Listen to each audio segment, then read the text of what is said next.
يضلل فلا هادي له وأشهد أن لا إله إلا الله وحده لا شريك له وأشهد أن محمدا عبده ورسوله يا أيها الذين آمنوا اتقوا الله حق تقاته ولا تموتن إلا وأنتم مسلمون يا أيها الناس اتقوا ربكم الذي خلقكم من نفس واحدة وخلق منها زوجها وبث منهما رجالا كثيرا ونساء واتقوا الله الذي تساءلون به والأرحم إن الله كان عليكم رقيبا يا أيها الذين آمنوا اتقوا الله وقولوا قولا سديدا يصلح لكم أعمالكم ويغفر لكم ذنوبكم ومن يطع الله ورسوله فقد فاز فوزا عظيما أما بعد فإن أصدق الحديث كتاب الله وخير الهدي هدي محمد صلى الله عليه وسلم وشر الأمور محدثاتها فإن كل محدثة بدعة وكل بدعة ضلالة وكل ضلالة في النار أعاذني الله وإياكم من النار. Masih kita bahas hadis kedua dari kitab Al-Arba'in An-Nawawiyah yang disusun oleh Al-Imam Abu Zakaria Yahya bin Sharaf An-Nawawi rahimahullah.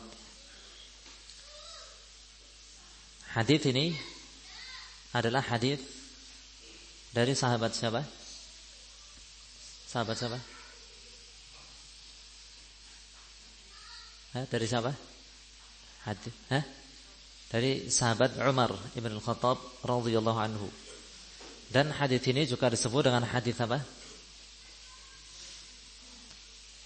Disebut dengan hadis apa? Disebut dengan hadis apa? Juga disebut dengan hadis apa? Kok enggak tahu? Mana? Hadis? Nah, Hasan saya ihfaz. Hadis Jibril. Hadis Jibril karena Jibril datang ya dengan bentuk manusia. Seperti yang disebutkan di dalam hadis. Di antara yang menunjukkan kedudukan hadis ini disebut juga dengan apa? Hadis ini dikatakan sebagai Ummus Sunnah. Sebagaimana surat Al-Fatihah disebut dengan Ummul Quran atau Ummul Kitab. Ummul Quran. Sebab semua ilmu agama di dalam hadis-hadis Rasulullah SAW seluruhnya kembali kepada hadis Umar ini. Sehingga disebut dengan Ummus Sunnah, induk ilmu sunnah, induk ilmu hadis. Kemudian apa yang kita pelajari di kesempatan yang lalu? Nah, bagaimana faedahnya?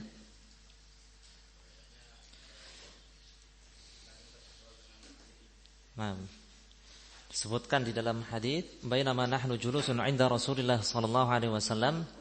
Tatkala kami duduk-duduk bersama Rasulullah sallallahu alaihi wasallam pada suatu hari. Diambil darinya faedah bahwa apa?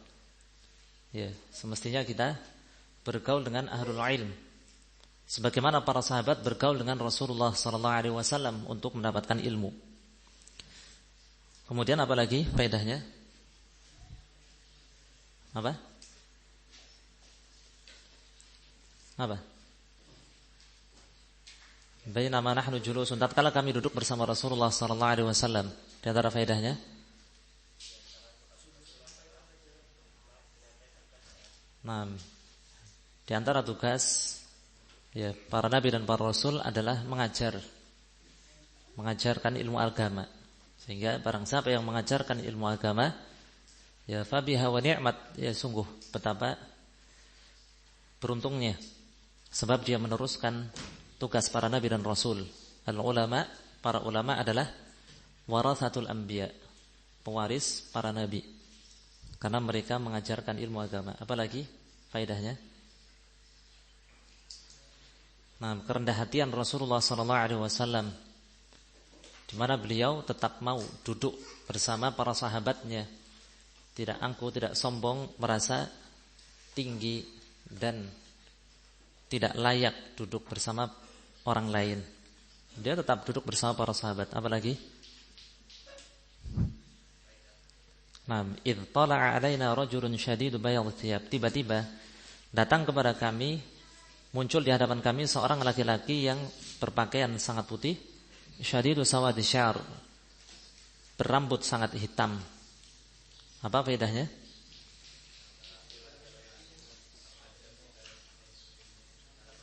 Nah, di antara adab dalam menuntut ilmu adalah apa? Ya, berpakaian dan berpenampilan yang baik semampu mungkin. Ya, semampu mungkin. Kemudian apa lagi yang kita pelajari?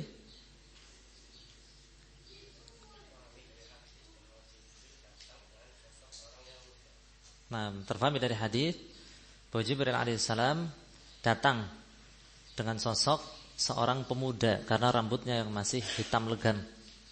Kemudian apa lagi? La yura alaihi atharus safar wa la ya'rifuhu minna ahad. Tidak terlihat padanya tanda-tanda perjalanan jauh dan namun tidak ada seorang pun dari kami yang mengenalnya. Apa? Terpahami? Nah, dua hal yang bertentangan. Terpahami dari dua kalimat ini, dua perkara yang bertentangan, yaitu apa? Nah, seolah-olah orang itu yang datang adalah penduduk Madinah, bukan orang jauh, karena tidak nampak bekas-bekas safar, tanda-tanda baru melakukan perjalanan jauh, seperti ya rambut yang kusut, pakaian ya yang kotor, ya kulit, ya dan seterusnya. Dan yang kedua apa?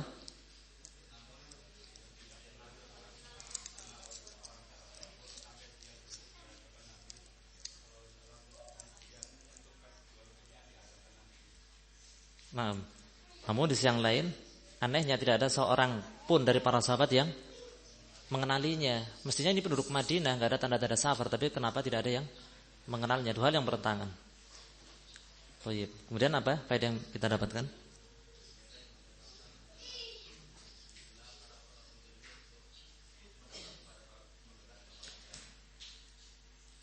Naam.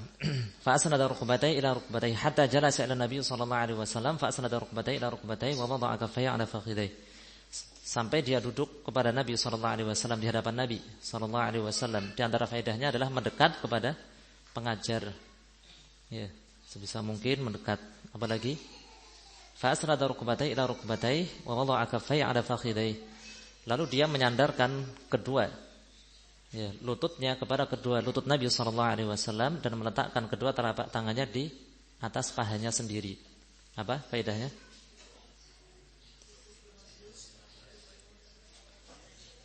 Adab. Ya, di antara adab penuntut ilmu adalah apa? Ya, duduk dengan sikap yang baik. Ada lagi? Sudah. Apa lagi?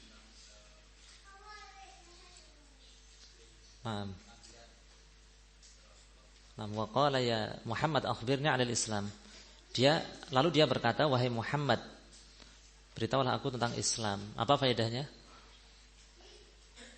Wahai Muhammad. Faedahnya apa? Bolehnya? Nah, bolehnya menggunakan tauriyah. Apa itu tauriyah? Ya. Nah, mengucapkan suatu ucapan atau melakukan suatu perbuatan yang mengesankan suatu hal, mengesankan saja, bukan pasti itu, tapi mengesankan suatu hal dalam keadaan yang dimaukan adalah hal yang lain.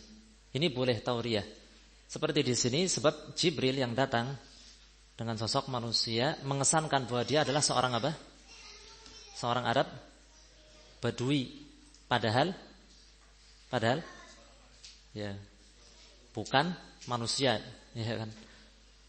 Ya, seolah-olah orang Badui, padahal bukan orang Badui, bahkan bukan manusia. Jadi boleh. Tapi waktu itu kita beri keterangan bahwa tauriyah itu boleh dengan ketentuan bagaimana? Ya, tidak memudaratkan orang lain. Jelas ya?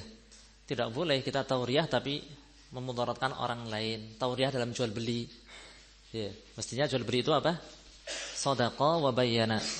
Keduanya harus jujur dan harus terus terang, enggak boleh ada tauriyah. Bisa memudaratkan. Kemudian yang kedua apa? Tidak boleh terlalu sering, dikit-dikit tauriyah, dikit-dikit tauriyah, sehingga nanti akan dituduh sebagai seorang pendusta. Jelas ya? Apalagi yang kita pelajari? Akhbirni 'anil Islam, beritahulah aku tentang Islam. Apa faedahnya? Sebelum itu apa ya? Akhbirni 'anil Islam ada faedahnya? Enggak ada. Apa? Kenapa? Nah, di antara faedahnya adalah bertanya tentang ilmu agama yang diperlukan. Dihadapkan kepada kita suatu problem, ya kita tanya. Ya, jika kita belum mengetahui ilmunya, tanya. Cari tahu ilmunya. Apalagi faedahnya? Sudah. Nah, kemudian Nabi SAW menerangkan Islam itu adalah demikian dan demikian. Apa pengertian Islam? Islam secara bahasa adalah al-istislam. Apa? Pasrah, berserah diri, menyerah. Ya, itu Islam secara bahasa. Islam secara istilah apa? Ya, memiliki beberapa pengertian. Islam di dalam syariat, dalam istilah, ya ada beberapa pengertian. Sehingga harus kita bedakan yang dimaksud Islam dengan pengertian yang mana. Islam dengan pengertian yang mana. Kita bedakan, ya harus melihat konteks kalimatnya, kira-kira mana yang dimaukan. Ya, tapi kita pelajari dulu ya pengertian-pengertian tersebut. Pengertian yang pertama apa? Islam Al-Islam Al-Qadari, juga disebut dengan Al-Islam Al-Kauni. Sama saja, Al-Islam Al-Qadari Al-Kauni. Yaitu apa? Ya. Nah, ketundukan ya seluruh makhluk kepada hukum takdir, kepada hukum takdir Allah Subhanahu wa taala. Apakah ada makhluk yang bisa keluar dari hukum takdir Allah? Tidak ada, berarti semuanya tunduk ya. Terpaksa atau atas dasar pilihan? Sifatnya terpaksa. Karena sifatnya terpaksa berarti mendatangkan pujian atau tidak? Tidak. Karena sifatnya memaksa. Islam Qadari, walahu aslama man fis samawati wal ardi taw'an wa karha. Dan hanya kepadanya lah, kepada Allah lah, ya berserah diri, berislam, aslama. Semua yang ada di langit dan yang ada di bumi, semuanya orang kafir juga berislam dalam arti Islam Qadari, tunduk kepada hukum takdir Allah. Bukan ini yang dimaksud ya. Yang seringkali dimaksud. Kemudian pengertian yang kedua apa? Islam Al-Islam Asy-Syar'i secara luas. Islam syar'i secara luas yaitu apa? Nah ini. Nah, al-islamu lillahi bitauhid wal inqiyadu lahu bil ta'ah wal bara'atu minasyirki wa ahli. Berserah diri kepada Allah dengan mentauhidkannya. Kemudian tunduk kepada Allah dengan ketaatan. Ya, kemudian al-bara'ah, berlepas diri, membenci, berlepas diri kepada kesyirikan dan para pelakunya. Nah, berserah diri kepada Allah dengan mentauhidkannya. Kemudian tunduk kepada Allah dengan ketaatan. Ketaatan itu apa maksudnya? Mengerjakan perintah dan meninggalkan larangan. Mengerjakan segala perintah Allah dan meninggalkan larangan-larangannya. Kemudian al-bara'ah, berlepas diri, membenci dan seterusnya. Ini Islam yang dibawa oleh siapa dengan pengertian ini?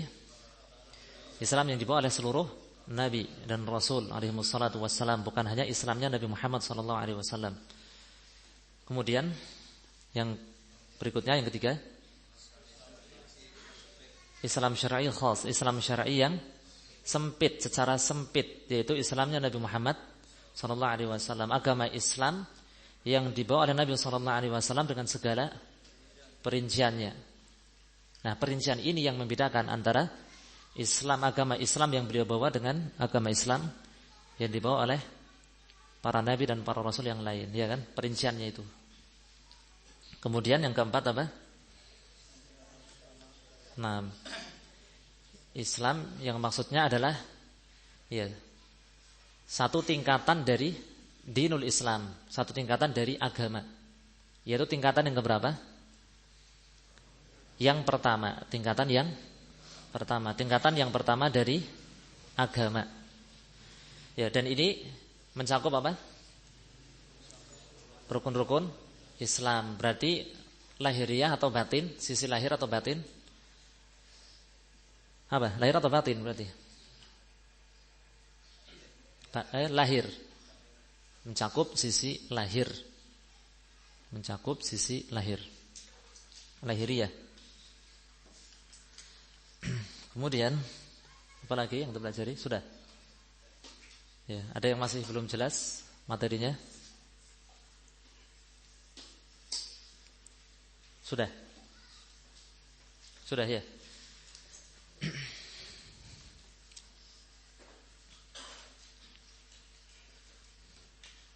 Kemudian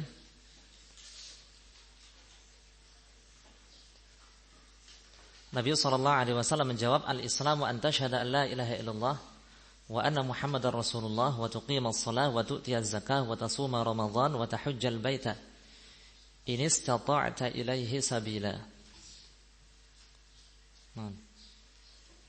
Islam yaitu an tashhada, engkau bersyahadat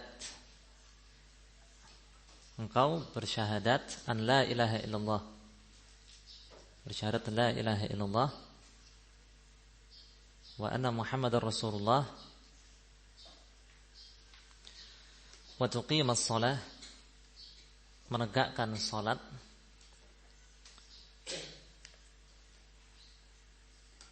wa tu'tiyaz zakah, membayarkan zakat. Ketinggalan.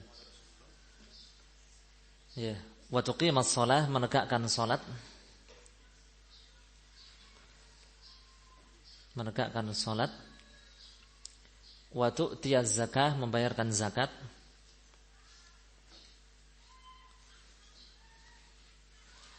Wa tasuma Ramadan, berpuasa Ramadan. Wa tahujjal baita in istata'ta ilaihi sabila.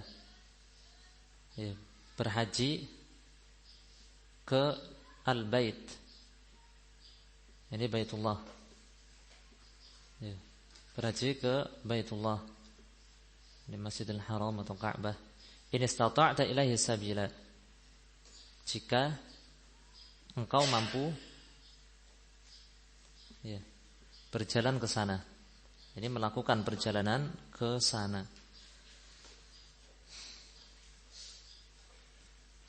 Kemudian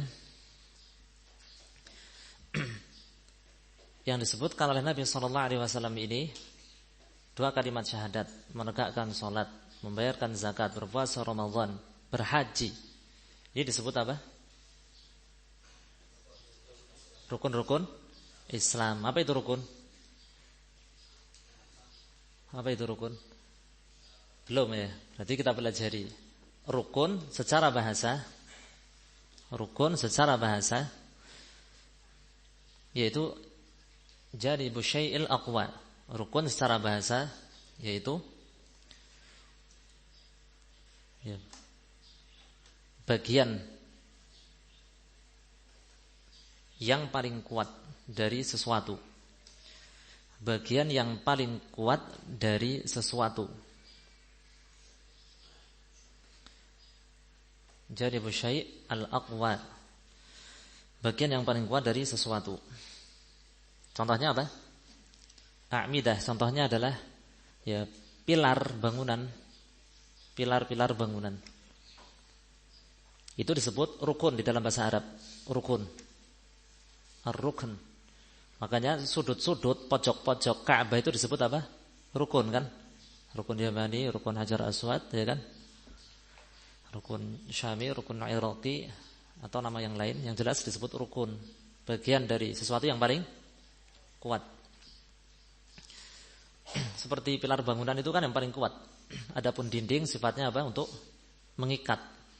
Untuk mengikat dan membantu memperkuat. Adapun ya apa namanya? Sandaran utamanya ya adalah pilar itu. Itu yang terkuat. Kemudian secara istilah rukun secara istilah adalah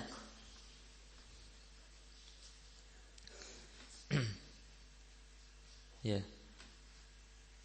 bagian dari ibadah, bagian dari ibadah atau akad muamalah, bagian dari ibadah atau akad muamalah yang mana bagian dari ibadah atau akad muamalah yang mana ibadah atau akad tersebut, yang mana ibadah atau akad tersebut, yang mana ibadah atau akad tersebut tidak sah tanpanya, tidak sah tanpanya, yakni tanpa bagian-bagian itu yang disebut dengan rukun. Itu yang disebut dengan rukun. Contohnya apa? Kalau sholat di antara rukunnya adalah apa? Takbiratul ihram. Orang yang tidak takbiratul ihram maka sholatnya tidak sah. Kalau lupa bagaimana? Hah? Kan lupa dia. Apa? Tidak sah enggak kalau lupa? Apa? Tetap tidak sah. Jelas ya?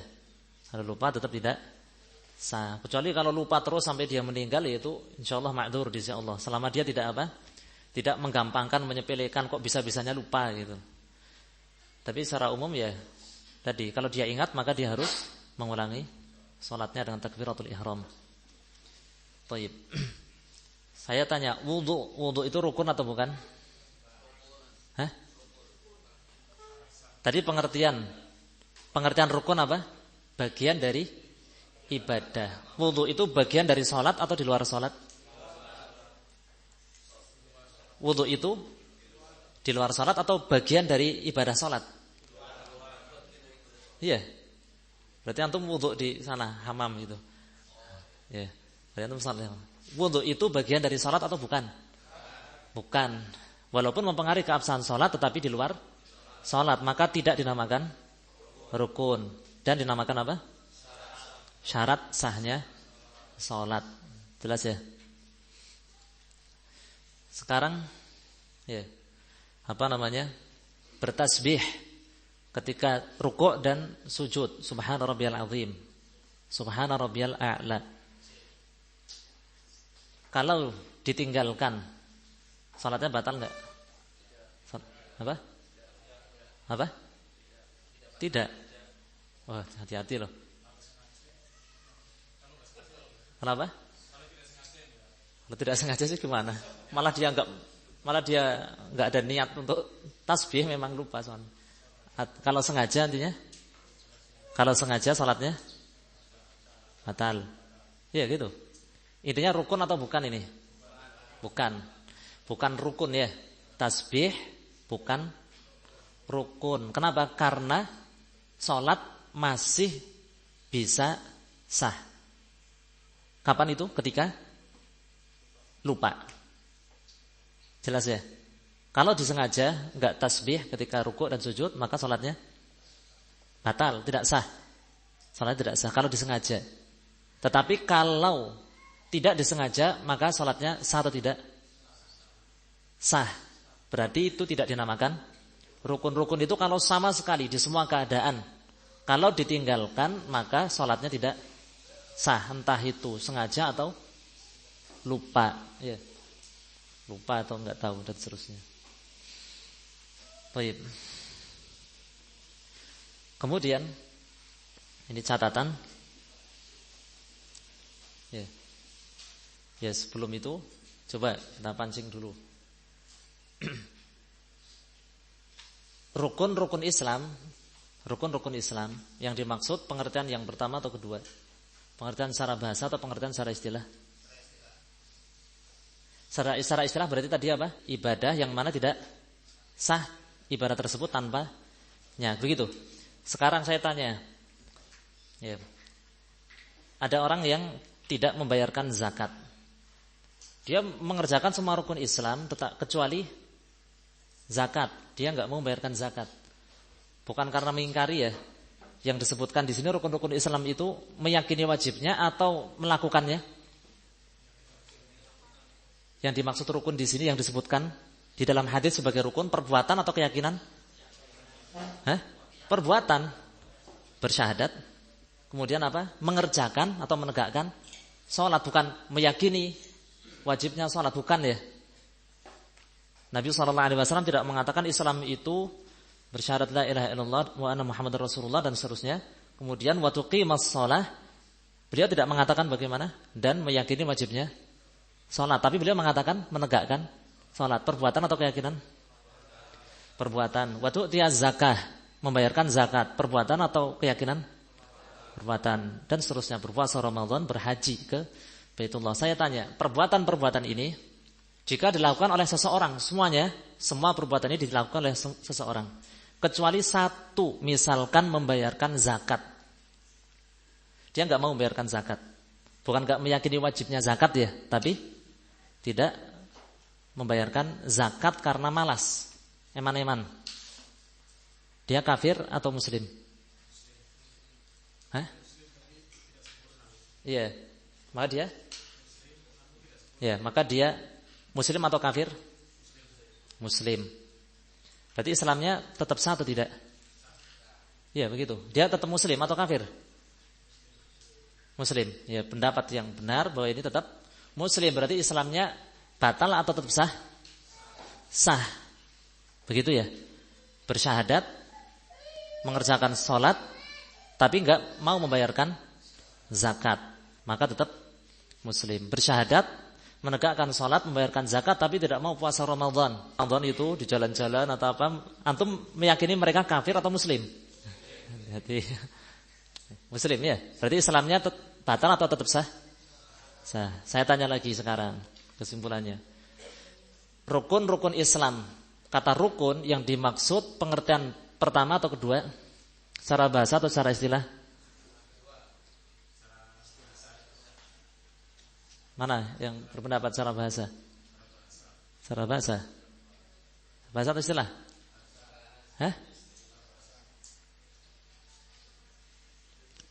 Apa? Iya.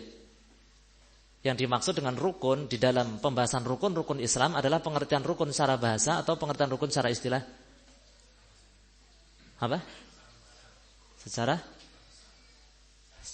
apa nama? Istilah. Apa? Istilah. Terus? Istilah. Apa tadi pengertian secara istilah?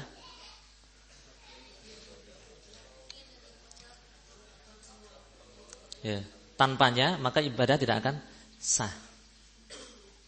Walaupun satu saja yang tidak dikerjakan, semuanya dikerjakan kecuali satu, maka tidak sah. Mengerjakan semua rukun Islam kecuali zakat. Sah atau enggak Islamnya? Orang yang enggak mau bayar zakat, padahal dia termasuk wajib zakat, muslim atau kafir menurut antum? Orang yang enggak puasa Ramadan itu di jalan-jalan atau mungkin tetangga antum yakini muslim atau kafir? Islamnya sah atau batal? Apa? Sah. Saya tanya lagi. Yang dimaksud dengan rukun di dalam rukun-rukun Islam, di dalam pembahasan rukun-rukun Islam, pengertiannya secara bahasa atau secara istilah? Oh, berubah. Ada yang berubah. Ya, langsung saja. Intinya pengertian rukun secara diam. Secara bahasa. Kalau secara istilah konsekuensinya adalah membatalkan keislaman. Seperti apa? Orang mengerjakan rukun-rukun sholat semuanya kecuali satu, dia enggak baca surat Al-Fatihah. Sholatnya sah atau batal? Yakin? Kalau apa? Munfarid. Ya, terlepas dari selang pendapat. Jadi kita bahas secara global. Secara global, secara garis besar gitu, tidak membaca surat Al-Fatihah Tapi dia mengerjakan rukun-rukun yang lain, salatnya sah atau tidak? Tidak sah. Itu kalau rukun. Pengertian rukun secara begitu. Secara istilah. Sudah. Pokoknya dicatat, kalau masih bingung antum renung di rumah. Sekarang catat. Ya. Ya.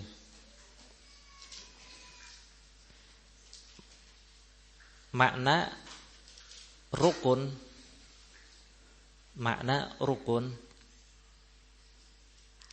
dalam pembahasan rukun-rukun Islam. Makna rukun dalam pembahasan rukun-rukun Islam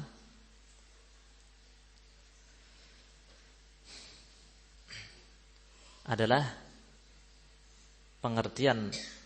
pengertiannya secara bahasa, yaitu apa tadi? Rukun secara bahasa yaitu janibus syai'il aqwa, bagian yang terkuat dari sesuatu. Bagian yang terkuat dari sesuatu. Walaupun Islamnya tetap sah, tapi Islamnya itu bagaimana? Orang yang enggak puasa Ramadan. Ya bukan cuma kurang, sangat tidak sempurna, kacau ya kan. Misalnya kacau, tapi dia tetap muslim. Imannya sangat lemah. Jelas ya? Karena apa? Karena 5 hal ini, ya, bersyahadat, salat dan seterusnya, itu merupakan apa? Bagian dari syariat Islam yang paling kuat, yang paling ditekankan, yang paling fundamental itu adalah 5 ini. Jelas yang dimaksud dengan rukun-rukun Islam? Yang dimaksud dengan rukun-rukun Islam adalah bagian dari syariat Islam yang paling fundamental, paling mendasar. Jelas ini. Di sana ada banyak kewajiban selain salat, zakat, puasa Ramadan, haji atau tidak? Masih banyak kewajiban di luar itu? Masih ya? Banyak sekali. Tapi yang terkuatnya adalah 5 ini. Itu yang dimaksud dengan rukun Islam, karena bagian dari agama Islam yang paling kuat, ya kan, pengertian rukun secara bahasa, paling kuat, paling mendasar, paling fundamental. Kemudian masih berkaitan dengan catatan ini, ya. Dan makna rukun dalam pembahasan rukun-rukun iman dan makna rukun dalam pembahasan rukun-rukun iman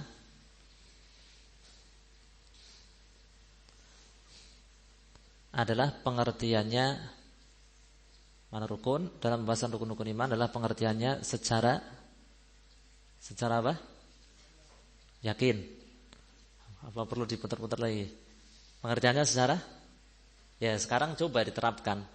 Kalau secara bahasa, ya berarti satu dari ke-6 rukun iman ditinggalkan, maka imannya masih sah. Dia tetap dikatakan mukmin, beriman. Tapi kalau pengertiannya secara istilah, satu saja ditinggalkan berarti dia bukan mukmin alias kafir. Ada seorang yang mengimani semua rukun iman kecuali hari akhir. Dia enggak meyakini ada kebangkitan, kemudian hisab, kemudian pembalasan. Enggak yakin, enggak meyakini itu. Dia mukmin atau kafir? Dia meyakini semua rukun iman kecuali ini. Mukmin atau kafir? Yakin? Yakin? Hah? Yakin? Ya. Berarti pengertiannya secara istilah. Tinggal dilanjutkan saja. Pengertiannya secara istilah.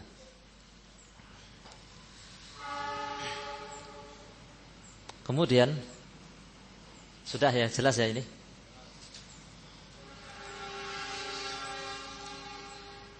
Nah, jadi kita jangan bingung. Ini apa namanya? Kalau antum jeli, cermat, mungkin antum akan bertanya-tanya. Katanya rukun itu enggak sah tanpanya. Tapi kok orang yang enggak puasa Ramadan masih dikatakan muslim, enggak boleh dikafirkan, begitu ya? Oh, ternyata yang dimaksud dengan rukun di situ apa? Pengertiannya secara bahasa, bagian dari agama Islam yang paling kuat, bukan menyebabkan tidak sah.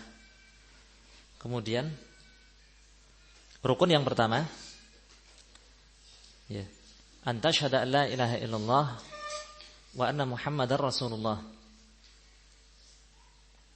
Ya. bersyahadat la ilaha illallah Muhammad Rasulullah.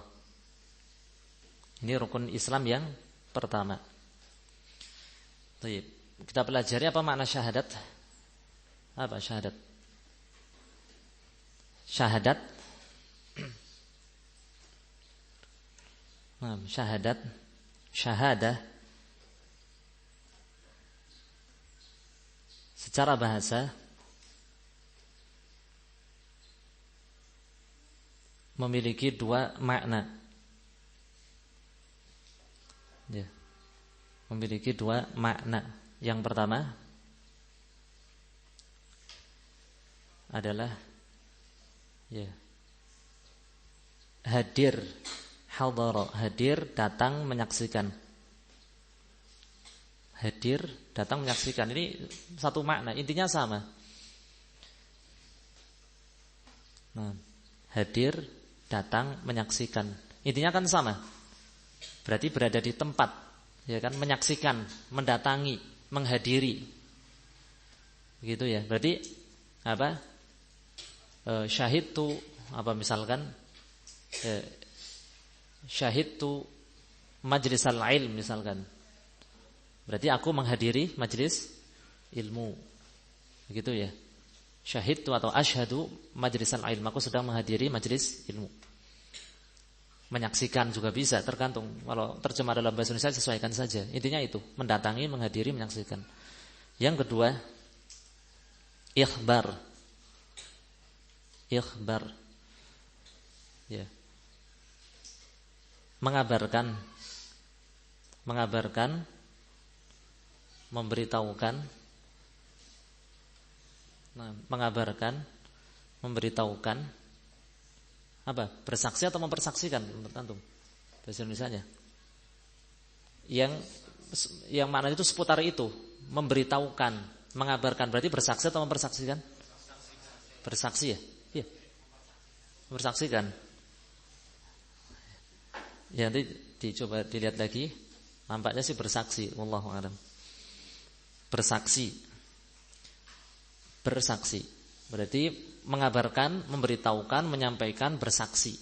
Berarti beda ya antara menyaksikan dengan bersaksi. Kalau di pengadilan, saksi di pengadilan berarti kembali ke makna pertama atau kedua? Saksi di pengadilan. Karena ada yang berposisi sebagai saksi, ya kan? Ya, kembali ke makna yang kedua. Karena dia didatangkan untuk apa? Menyampaikan kesaksian, saksi. Kalau makna yang pertama berarti semua hadirin di situ, semua penonton di situ yang untuk melihat atau mengikuti jalannya sidang, semuanya disebut saksi. Apa benar seperti itu? Enggak kan? Tidak semuanya disebut saksi kan? Berarti saksi di pengadilan itu kembali ke makna yang kedua. Ini pengertian syahadat secara bahasa. Nanti pengertiannya secara istilah ada sangkut pautnya dengan pengertian secara bahasa. Kemudian syahadat secara istilah. Syahadat secara istilah. Syahadat secara istilah mencakup 3 tingkatan. Syahadat secara istilah mencakup 3 tingkatan. Kata-kata mencakup berarti semuanya harus dilakukan. Kalau kita ingin benar-benar bersyahadat, syahadat kita sah, diterima oleh Allah, maka harus melakukan semua tingkatan ini, tingkatan syahadat ini. Tingkatan yang pertama ya, adalah al-ilm wal i'tiqad, mengetahui dan meyakini. Mengetahui dan meyakini. Mengetahui dan meyakini. Boleh enggak kita bersaksi ya, menyampaikan kesaksian ya, tanpa ilmu, cuma ngomong saja bohong? Boleh atau enggak? Kalau tanpa ilmu berarti kan bohong ya. Saya bersaksi bahwa si A menzalimi si B, mengambil hartanya si B. Padahal dia enggak pernah tahu, enggak pernah lihat langsung, juga dia enggak tahu bukti-buktinya, enggak ada, cuma disuruh untuk bersaksi. Boleh atau enggak bersaksi tanpa ilmu? Tidak boleh, ya. Tidak boleh. Demikian juga ini nanti di dalam bab apa? Syahadat la ilaha illallah Muhammad Rasulullah, enggak boleh cuma ngomong tapi enggak tahu makna apa? Tidak tahu makna dan maksud dari kalimat la ilaha illallah Muhammad Rasulullah. Kalau suruh menafsirkan maksudnya apa sih la ilaha illallah, maknanya apa? Nah, kalau enggak tahu sama sekali, berarti dia belum bersyahadat. Demikian juga kalau dia mencoba menafsirkan tapi dengan penafsiran yang salah, berarti hakikatnya sama kan? Dia tidak tahu makna yang benar. Bahkan ini lebih parah kan? Lebih mending kalau orang yang jahil, ya benar-benar tidak tahu, jahil basit, ya nggak bisa menafsirkan sama sekali. Itu lebih mending. Dia akan menyadari bahwa itu nggak tahu. Tapi kalau yang kedua, mengira bahwa dirinya tahu dan cukup, sudah nggak usah belajar lagi. Padahal salah. Ya, kan tidak boleh mempersaksikan sesuatu yang salah. Bersaksi itu atas dasar ilmu yang benar, harus benar. Kalau menafsirkannya masih salah, berarti dia belum bersyahadat. Wah, berarti gimana ini? Orang-orang di sekitar kita yang mungkin belum tahu maknanya yang benar gimana? Kita hanya diperintahkan untuk apa? Menyikapi di dunia ini, menyikapi manusia di dunia ini dengan zahirnya atau batin-batinnya. Zahir, tahu zahir ya, lahiriahnya dia menampakkan muslim, ya kita hukumi muslim, hukum-hukum kaum muslimin. Jelas ya? Berbeda dengan akhirat. Kalau di akhirat yang menjadi patokan itu zahir lahiriah yang ditampak-tampakkan atau hakikat sesungguhnya batinnya? Batin. Itu di akhirat. Wa husila ma fil sudur, dan dibongkar semua yang ada di dalam dada, ya, dalam hati. Itu di mana? Di akhirat. Kalau di dunia kita dilarang untuk menyikapi manusia dengan batinnya, kita nggak tahu. Di dunia ini kita menyikapi manusia secara zahir. Seperti kata Umar bin Khattab radhiyallahu anhu, barang siapa menampakkan kebaikan, qarrabna, maka kami mendekatkannya. Kita dekatkan, insyaallah dia baik. Itu aja udah.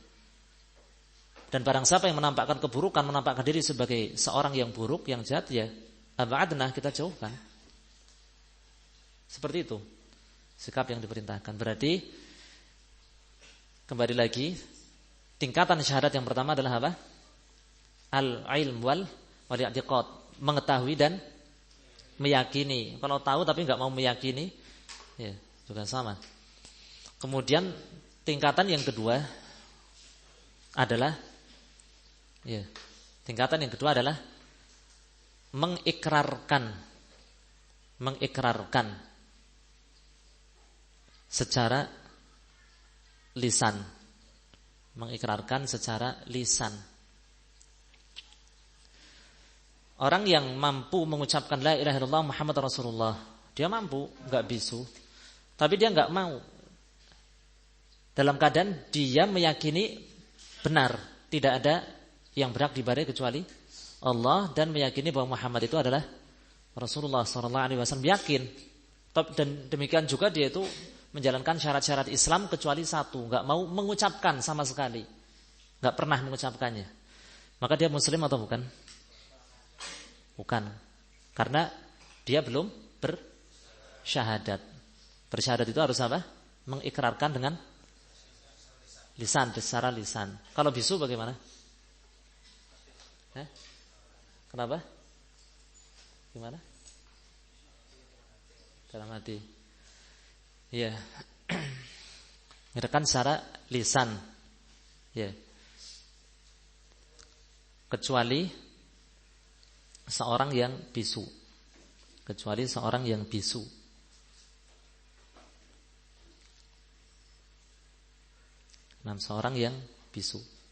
Orang yang bisu pun sebenarnya masih bisa mengikrarkan.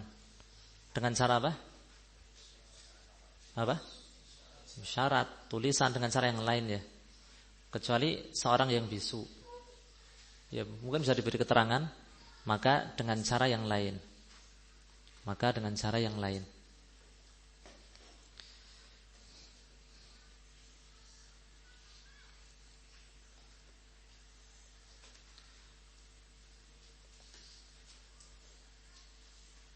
mengikrarkan di sini yang antum fahami harus ada orang lain yang mendengarkan atau enggak? Hah? Sebagai saksi. Enggak, dari kata ikrar itu sendiri, mengikrarkan berarti harus ada orang lain yang mendengarkan atau enggak? Apa? Tidak. Ini mana ikrar, entah dalam bahasa Indonesia mungkin benar ya, samalah itu. Ikrar, mengikrarkan. Ikrar itu sekedar pengakuan, yakni mengikrarkan dengan lisan. Baik ada orang lain maupun tidak, diikrarkan.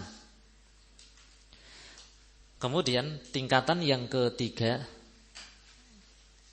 dari tingkatan-tingkatan syahadat adalah ya, al-ikhbar, memberitahukan,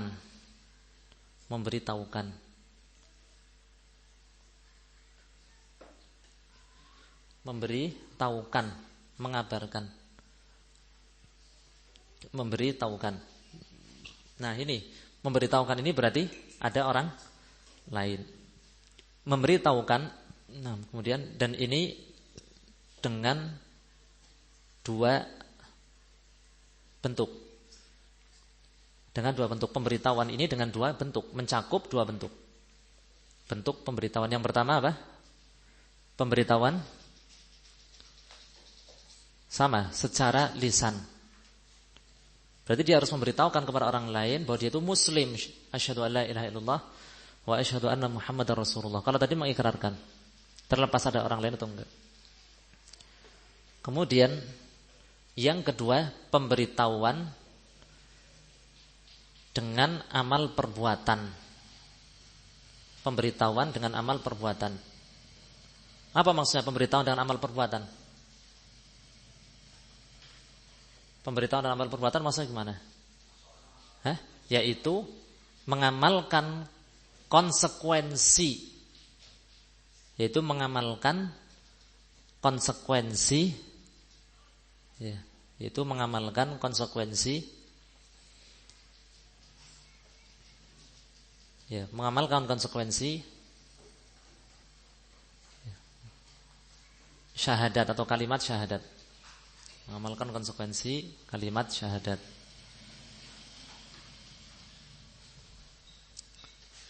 Jadi pemberitahuan itu dengan dua hal, dengan secara lisan, demikian juga dengan perbuatan. Misalkan ada orang yang mengatakan asyhadu an la ilaha illallah wa asyhadu anna muhammadar rasulullah, tetapi dan dia meyakini maknanya yang benar. Dia mengikrarkannya juga. Dan dia mengucapkan, memberitahukan kepada yang lain. Tetapi amal perbuatannya menyelisih konsekuensi syahadat. Dia datang ke patung berhala, ke kuburan, nyembah-nyembah, sujud kepada selain Allah Subhanahu wa taala. Berarti syahadatnya sah atau tidak? Tidak sah. Jelas ini ya? Tidak sah. Tidak sah karena dia membatalkannya. Atau mungkin beberapa hal tertentu yang setidaknya mengurangi nilai syahadat. Tidak sampai membatalkan persis mungkin, tapi mengurangi nilai syahadat. Oleh karena itu, seorang muslim yang tinggal di negeri kafir dan tidak bisa menampakkan agama Islamnya, gak berani dia menampakkan Islam, gak berani dia menjalankan syariat-syariat Islam sebagaimana mestinya, dia wajib hijrah atau enggak? Wajib. Kenapa? Karena di antara makna syahadat adalah apa? Menampakkan, memberitahukan kepada orang-orang bahwa kita itu adalah muslim. Bersyahadat la ilaha illallah Muhammad Rasulullah. Sehingga mengamalkan konsekuensi la ilaha illallah dan mengamalkan konsekuensi Muhammad Rasulullah, yaitu agama Islam ini diamalkan. Jelas ini ya? Tapi kalau masih bisa menampakkan syariat Islam di negeri kafir, wajib berhijrah atau tidak? Tidak ya, tidak wajib berhijrah. Kenapa? Karena dia sudah bisa menampakkannya dan memberitahukan tentang keislamannya. Jadi muslim yang sembunyi-sembunyi di suatu tempat, di suatu negeri, sembunyi-sembunyi di dalam mengamalkan Islam, dia harus hijrah. Kenapa? Karena di antara makna syahadat adalah menampakkan, memberitahukan, menyatakan di hadapan orang lain bahwa dia itu muslim. Enggak boleh. Sembunyi-sembunyi enggak bisa menampakkan syariat Islam sebagaimana mestinya, tapi tetap tinggal di sana, kecuali bagi yang tidak mampu berhijrah. Jelas ya? Illal mustad'afin, kecuali orang-orang yang lemah, kata Allah Subhanahu wa taala, kecuali orang-orang yang lemah tidak bisa berhijrah. Baik. Sebelum kita lanjutkan, ada yang mau ditanyakan? Jadi 3 tingkatan syahadat, semuanya harus terpenuhi. Percaya bersyahadat itu juga dengan dalam bentuk memberitahukan dengan amal perbuatan. Ya, percaya ya. Allah Subhanahu wa taala berfirman di dalam surat At-Taubah tentang orang-orang musyrik. Tentang orang-orang musyrik, maka lil musyrikin ayya'muru masajidallahi syahidina ala anfusihim bil kufur. Tidak sepantasnya bagi orang-orang musyrik itu untuk memakmurkan masjid-masjid Allah dalam keadaan mereka mempersaksikan atas diri mereka sendiri dengan kekafiran. Mempersaksikan bahwa diri mereka itu kafir. Tidak pantas bagi orang-orang musyrik untuk apa?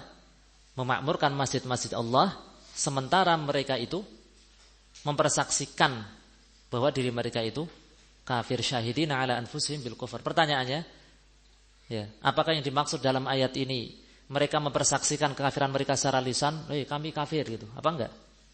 Tidak. Kata para ulama, yakni bil fi'il, bil af'al, dengan perbuatan. Amal perbuatan mereka menunjukkan, memberitahukan kepada kita bahwa mereka itu apa? Bahwa mereka itu kafir. Jadi pemberitahuan itu juga dengan perbuatan. Para ulama juga mencontohkan, misalkan ada seorang yang membuka ya sebagian dari rumahnya, tempat tinggalnya dibuka. Ya. Dibuka, kemudian diberi jalan, kemudian diberi fasilitas-fasilitas, kemudian dikumandangkan di situ azan, dikumandangkan iqamah, dikumandangkan untuk salat jamaah dan seterusnya. Dia enggak berkata sepatah kata apapun, dia tidak berucap sepatah kata apapun tentang ini, tapi dia hanya berbuat seperti itu saja. Berarti dia sudah mewakafkan atau belum? Jawabannya apa? Ya, pada keadaan tertentu ketika sangat-sangat jelas apa yang dia maukan, maka apa? Berarti dia sudah mewakafkan. Ini kata para ulama seperti itu. Dengan ucapan atau perbuatan mewakafkannya? Perbuatan. Jelas ya? Berarti mempersaksikan wakaf dan lain sebagainya. Ya, termasuk ini syahadat la ilaha illallah Muhammadur Rasulullah. Ya, terkadang dengan ucapan, bisa dengan ucapan dan bisa dengan amal perbuatan yang menunjukkan hal itu. Sudah ini.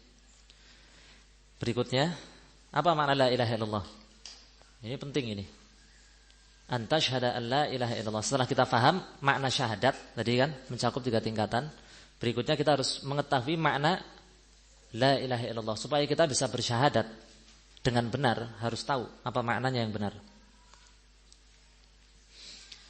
Nah, la ilaha illallah maknanya yang benar, la ma'buda bihaqqin illallah. Bisa bahasa Arab silahkan, kalau enggak ya nanti bahasa Indonesianya saja. La ma'buda bihaqqin illallahu, atau la ma'buda haqqun illallahu. La ma'buda bihaqqin illallahu, atau boleh juga la ma'buda haqqun illallahu. Haqqun atau bihaqqin. Apa artinya? Yaitu tidak ada yang diibadahi dengan hak, dengan benar. Tidak ada yang diibadahi dengan hak atau secara hak atau dengan benar, terserah, yang penting antum paham. Yang penting antum paham bahwa selain Allah tidak ada yang berhak diibadahi. Tidak ada yang diibadahi dengan hak, ya, illallah, kecuali Allah. Kecuali Allah. Nah, kecuali Allah.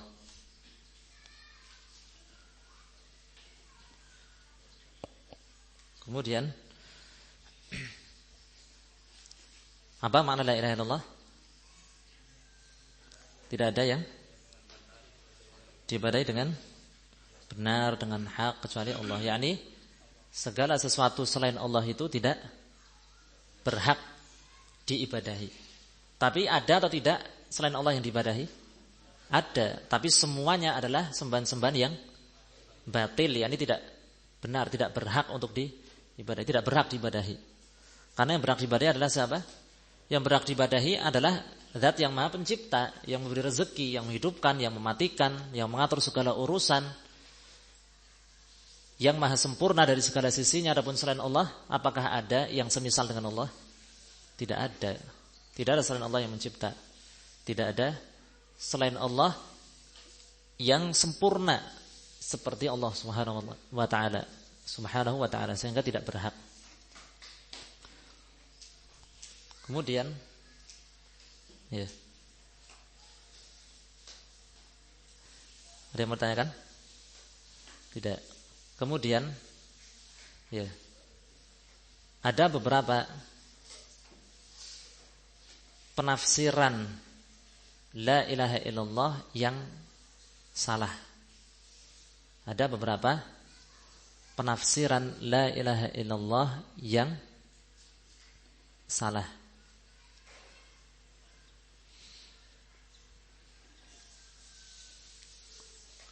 Yang pertama apa kira-kira? Apa? Ya, la khaliqa illallah dan semisalnya. Tidak ada pencipta selain Allah atau kecuali Allah. Tidak ada pencipta kecuali Allah, selain Allah. Saya enggak mengatakan ini kalimat yang salah, tapi penafsiran ini untuk kalimat la ilaha illallah benar atau salah? Salah. Kalau antum ditanya, apakah benar tidak ada pencipta selain Allah? Benar atau enggak? Benar atau enggak? Tidak ada pencipta selain Allah, benar atau enggak? Benar. Kemudian pertanyaan yang kedua, makna la ilaha illallah itu tidak ada pencipta selain Allah, benar atau salah? Salah. Bedakan ya dua pertanyaan ini ya. Jelas ini? Jadi menjadikan kalimat ini sebagai tafsir untuk la ilaha illallah adalah salah. Adalah penafsiran yang salah. Ya, penafsiran yang salah. Kenapa? Ya. Kemudian antum tulis ini salah atau penafsiran ini salah. Penafsiran ini salah dengan alasan yang pertama. Dengan alasan yang pertama, ya. Ilah, ya. Ilah dalam bahasa Arab, ilah dalam bahasa Arab ya, artinya sembahan yang diibadahi.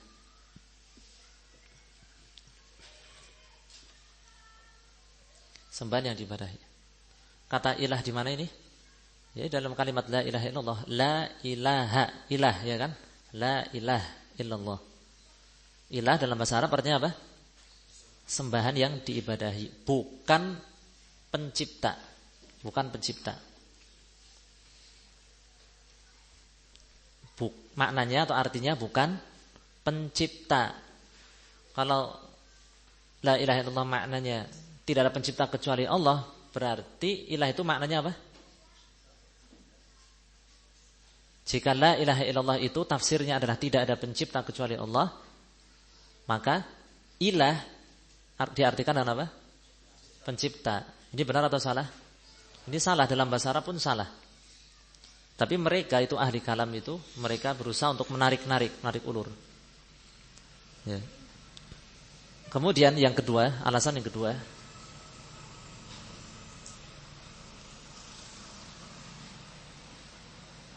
seandainya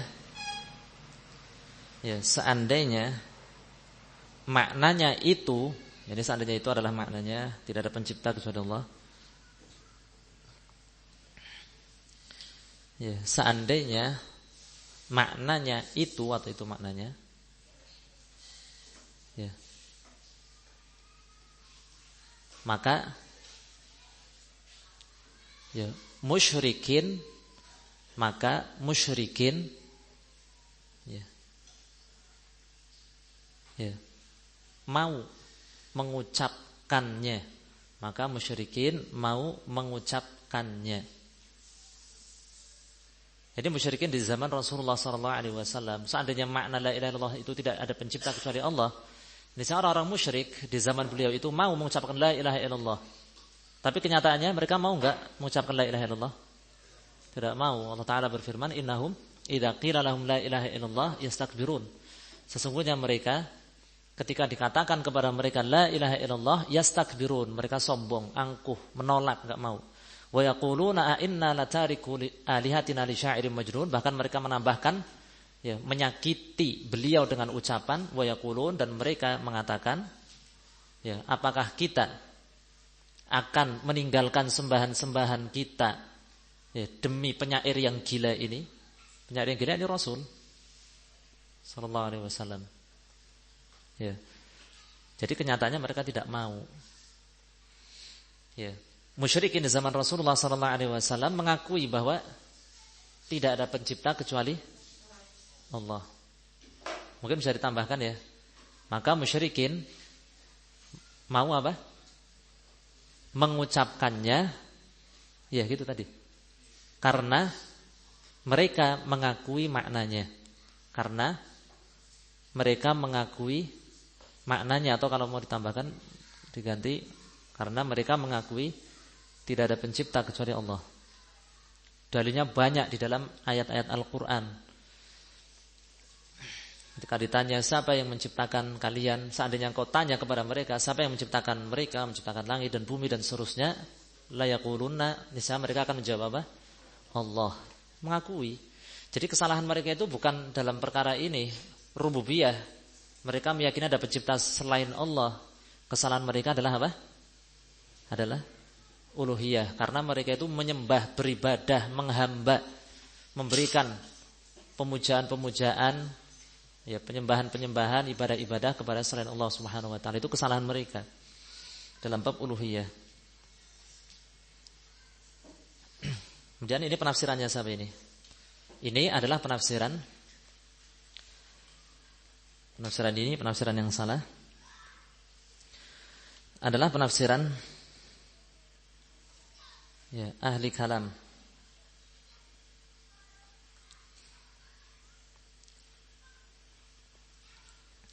Adalah penafsiran ahli kalam seperti Mu'tazilah. Pernah dengar Mu'tazilah belum ya? Pernah ya, sudah sering, yang sudah sering ta'lim ya dengar. Seperti Mu'tazilah. Dan yang terpengaruh filsafat Yunani. Dan yang terpengaruh filsafat Yunani.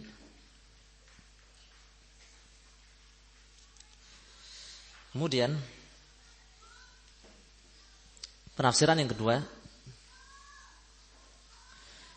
la ilaha illallah, kata mereka maknanya la ma'buda illallah, tidak ada yang diibadahi kecuali Allah atau selain Allah. Apa bedanya ini? La ma'buda illallahu, la ma'buda illallahu, tidak ada yang diibadahi kecuali Allah. Apa bedanya? Apa bedanya? Hah? Ya, hak gitu ya. Hak. Nah, ini penafsiran yang salah. Ini penafsiran yang salah.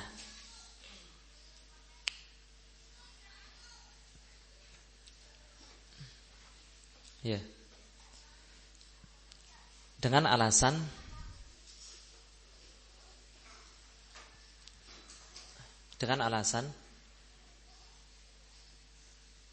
ya. Ya.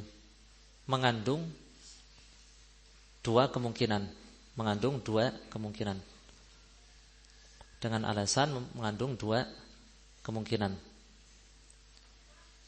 Yang pertama,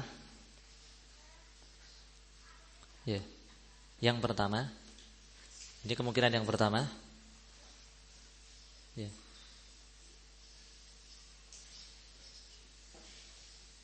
yang diibadahi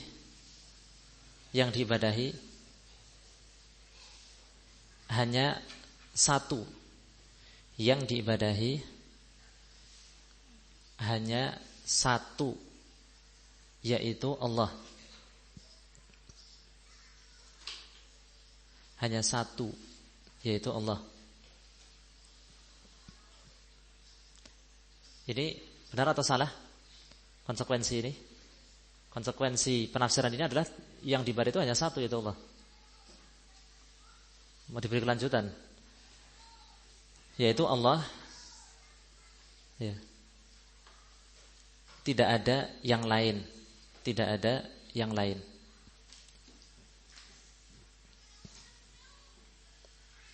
Tidak ada yang lain. Kemudian, maka hal ini adalah kebohongan. Maka hal ini adalah kebohongan. Jadi bohong karena tidak sesuai dengan apa? Dikatakan bohong karena tidak sesuai dengan kenyataan. Kenyataannya, realitasnya, ada tidak yang diibadahi selain Allah? Banyak. Atau kemungkinan yang kedua, cantum catat. Yang kedua, yang diibadahi berjumlah banyak. Yang diibadahi berjumlah banyak. Yang diibadahi berjumlah banyak. Dan semuanya adalah Allah. Dan semuanya adalah Allah. Ini benar atau salah? Ya memang banyak itu. Patung berhala itu diibadahi, itu kuburan diibadahi, jin diibadahi, dewa-dewa, dewi-dewi kata mereka diibadahi, banyak. Dan mereka itu semua itu Allah. Benar atau salah? Wah, ini kufur ya. Maka ini adalah keyakinan wahdatul wujud. Wahdatul wujud.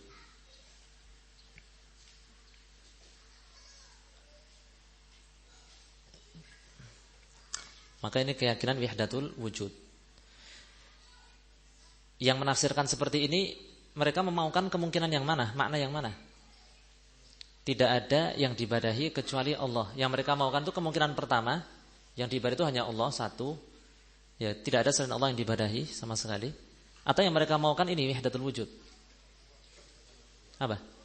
Yang kedua. Jadi, cantum catat, penafsiran ini atau ini adalah penafsiran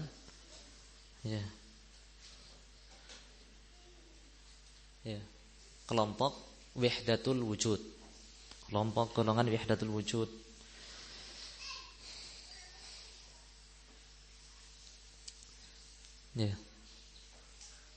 Kelompok wahdatul wujud dari sufiyah atau sufi yang ekstrim. Sufi yang ekstrim itu meyakini seperti ini. Sudah, atau kita lanjutkan? Masih ada dua lagi ini. Cukup. Sudah capek kan? Sudah. Kenapa sih tanggung ya biasanya ya? Belajar gini kok tanggung. Ya sabar itu, kapan? Oh iya, kapan? Nanti ada penafsiran jamaah tabligh juga. Penafsiran yang keberapa berikutnya? Yang ketiga, la hakimiyata illallahu. La hakimiyata illallahu. La hakimiyah illallah. Tidak ada hak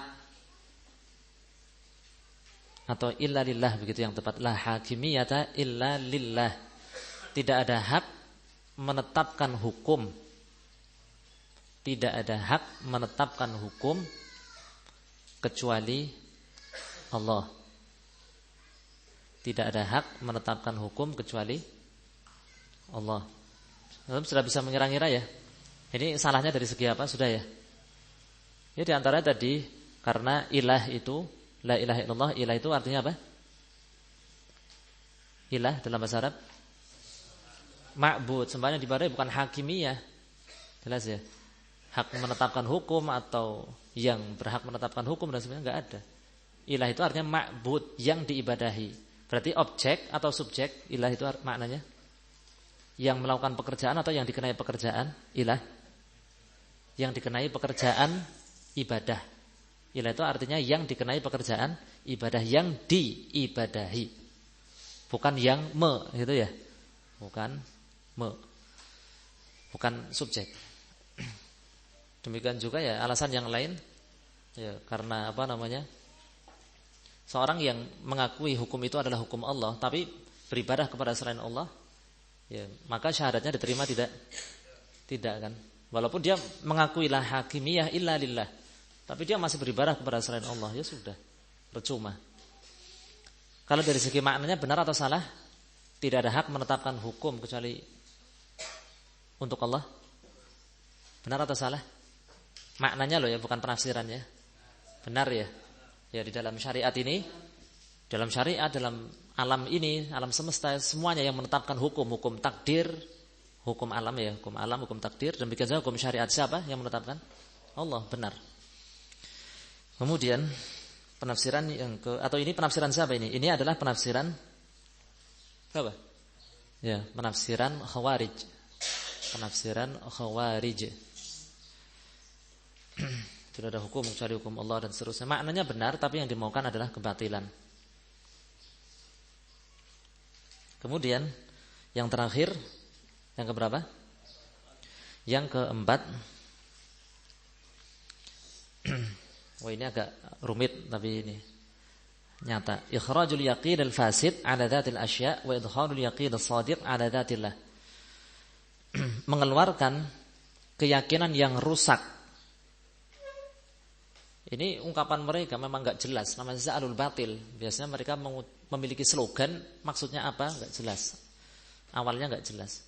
Ikhrajul yaqin al-fasid 'ala dzatil asya', mengeluarkan keyakinan rusak, keyakinan yang rusak tentang segala sesuatu, mengeluarkan keyakinan yang rusak tentang segala sesuatu, wa idkhalul yaqin as-shadiq 'ala dzatillah, dan memasukkan keyakinan yang benar tentang Allah,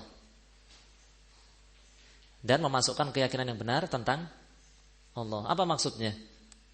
Apa maksud mereka ini? Kalau di sini kalimatnya ini kok dari apa? Seolah ada benarnya juga ya gitu. Kalimatnya seolah kalimat yang benar. Maknanya seolah makna yang benar. Tapi sebagai penafsiran untuk la ilaha illallah ini jelas apa? Jelas salah ya. Penafsiran untuk penafsiran la ilaha illallah jelas salah. Tapi kalau dari segi makna kalimat ini benar atau salah? Ayo hati-hati. Kok kayaknya ada benarnya, tapi kita enggak menjazm. Jadi itu prinsipnya ketika kita menghadapi slogan-slogan, kalimat-kalimat, ucapan-ucapan yang masih ambigu. Mungkin maknanya ini, mungkin maknanya itu. Maka sikap kita bagaimana? Mengatakan ini benar atau salah? Sikap kita menghadapi suatu slogan, ucapan, kalimat yang masih ambigu, bisa maknanya ini, bisa maknanya itu. Maka sikap kita pertama tawakuf. Apa itu tawakuf? Abstain. Dah, Allahu a'lam maksudnya apa? Ini pertama tawakuf ya, abstain. Yang kedua, kalau diperlukan, ini kalau diperlukan baru minta perincian, apa maksud antum mengatakan ini gitu. Jelas ya. Pertama adalah tawakuf, jangan langsung menyalahkan atau membenarkan terburu-buru. Entah ini di kehidupan kita, komunitas salafiyin, atau mungkin di luar sana. Apa maksudnya? Tapi kalau itu salafiyin ya kita husnudzan ya pada asalnya ya. Di luar sana juga sama, jangan langsung menghukumi. Walaupun mereka ahlul batil, enggak boleh kita itu menzalimi mereka, menuduh mereka macam-macam, enggak boleh. Maksudnya apa? Allahu a'lam. Tapi yang jelas ini penafsiran yang salah. Apa maknanya? Maknanya ya. Ada dua. Maknanya ada dua. Ini yang mereka maukan, ternyata ini. Maknanya ada dua. Yang pertama, bahwa Ya, bahwa zat Allah berada di mana-mana, di setiap tempat. Bahwa zat Allah berada di mana-mana, di setiap tempat. Berarti kita berada di masjid, ini ada Allah di sini nih. Sedang ngapain itu? Jelas ya. Kita dalam rumah, ini ada Allah dalam rumah. Ya. Dan seterusnya. Allah berada di mana-mana, di setiap tempat. Ini disebut keyakinan apa? Ini keyakinan hululiyah. Nah, ini adalah keyakinan hululiyah. Apa bedanya dengan wahdatul wujud? Ini adalah keyakinan hululiyah. Walaupun antum enggak paham, antum catat, insyaallah suatu saat akan bermanfaat. Tinggal tulis saja hululiyah. Apa itu hululiyah? Ya tadi. Apa bedanya dengan wahdatul wujud? Wahdatul wujud itu meyakini bahwa Allah itu menyatu. Jadi dalam diri kita, menurut mereka itu ada Allah. Di setiap benda-benda ini ada Allah, ini ada Allah, ada Allah. Di dalamnya menyatu, campur. Jelas ini? Itu namanya apa? Wahdat al-wujud. Ini jelas kufur ini. Allah mendustakan ayat dan hadis. Allah itu maha tinggi, berada di atas. Kalau hululiyah tidak menyatu, tidak bercampur, tetapi berada di tempat yang sama. Di mana ada makhluk, maka di situ ada Allah. Tempatnya sama, berada di mana-mana. Jelas ya? Terpaham bedanya? Tapi enggak meyakini bercampur, Allah itu bercampur, menyatu zatnya itu loh. Jelas ini? Kalau wahdatul wujud meyakini bahwa Allah itu berada di dalam diri-diri makhluk. Bercampur, nyatu. Kalau hululiyah tidak meyakini itu, tapi meyakini bahwa Allah itu berada di mana-mana bersama makhluk zatnya. Baik. Nah, mana yang lebih parah? Wahdatul wujud ya, lebih parah. Semuanya parah. Tapi yang lebih parah adalah wahdatul wujud. Enggak ada yang mending ya, parah semua. Karena Allah itu berada di atas langit. Ya, beristiwa di atas arsy. Kita tidak mengatakan Allah itu duduk di atas arsy atau berdiri atau enggak. Di dalam dalil hanya disebutkan Allah berada di atas arsy, sudah, enggak ada keterangan tambahan duduk, berdiri atau enggak ada. Sudah, maka kita mencukupkan dengan dalil. Karena itu perkara ghaib yang tidak boleh kita mengada-ada, menerka-nerka, enggak boleh. Atau mengatakan duduknya seperti duduk kita dan seterusnya, enggak boleh. Intinya Allah berada di atas arsy, sudah itu saja. Ini keyakinan hululiyah. Ini keyakinan hululiyah dan keyakinan ya jamaah tabligh ekstrim. Jamaah tabligh yang ekstrim itu meyakini seperti ini. Jadi antum enggak perlu mencoba masuk gitu ya. Alhamdulillah sudah dapat di sini. Anda juga dapatnya dari kitab para ulama. Enggak perlu masuk. Nanti mengarah ke sana. Kalau awal-awal belum tentu. Namanya saja awal pemula, enggak langsung dibawa ke sana biasanya. Bertahap. Seperti sufiah juga gitu, bertahap. Ya, jadi semakin ekstrim. Kemudian makna yang kedua, nafyul akhdhi bil asbab. Ya. Jangan atau apa? Tidak perlu melakukan sebab-sebab. Tidak perlu melakukan atau menjalani sebab-sebab. Antum pengen sembuh dari sakit, enggak usah berobat. Itu makna la ilaha illallah kata mereka. Antum pengen sukses, enggak usah kerja. Antum mau safar dari sini ke sana, enggak usah bawa bekal, enggak usah bawa uang, tapi ujung-ujungnya minta-minta di tengah jalan. Ya gitu. Ya kan? Enggak pernah nemui. Pernah masuk masjid sini juga kok, dugaan kita itu jamaah tabligh itu. Minta uang juga. Kenapa? Hah?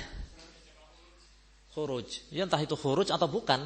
Kalaupun bukan khuruj, mereka cenderung untuk tidak membawa bekal demi merealisasikan makna la ilaha illallah. Berarti kita tawakal penuh kepada Allah.